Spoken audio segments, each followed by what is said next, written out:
బాంబే నుంచి ఇక్కడికి కోలం చూడడానికి రాలేదు, భూమిని వెనక్కి తీసుకోవడానికి వచ్చాను. ఇలాంటి నాటకాలు నేను చాలా చూశాను. ಕೇಳುವಂತ ಪ್ರಶ್ನೆ ಏನಾದ್ರು ಉಳಿದಿದೆ ಗೊತ್ತಿನಾರೆ? ఈ ఆస్తి, ఈ భూమి, ఇవేవి కూడా ఈ ఊరి వాళ్ళే కావు, నాది. దీన్ని నువ్వు నాకు తిరిగి ఇచ్చేయాలి. ಬಹಳ ಒಳ್ಳೆ ಪ್ರಾರ್ಥನೆ ಗೊತ್ತಿನಾರೆ.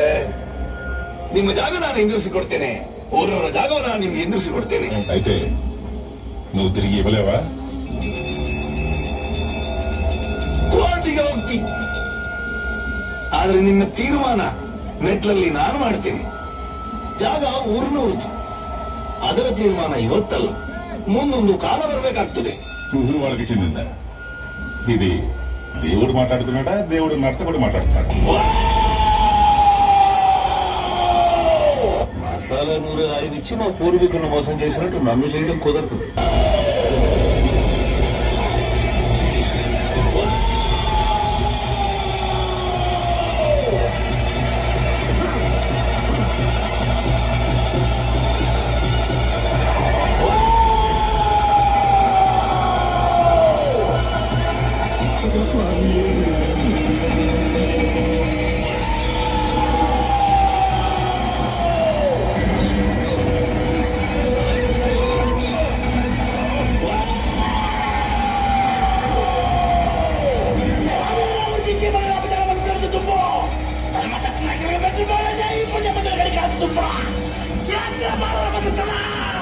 Wow!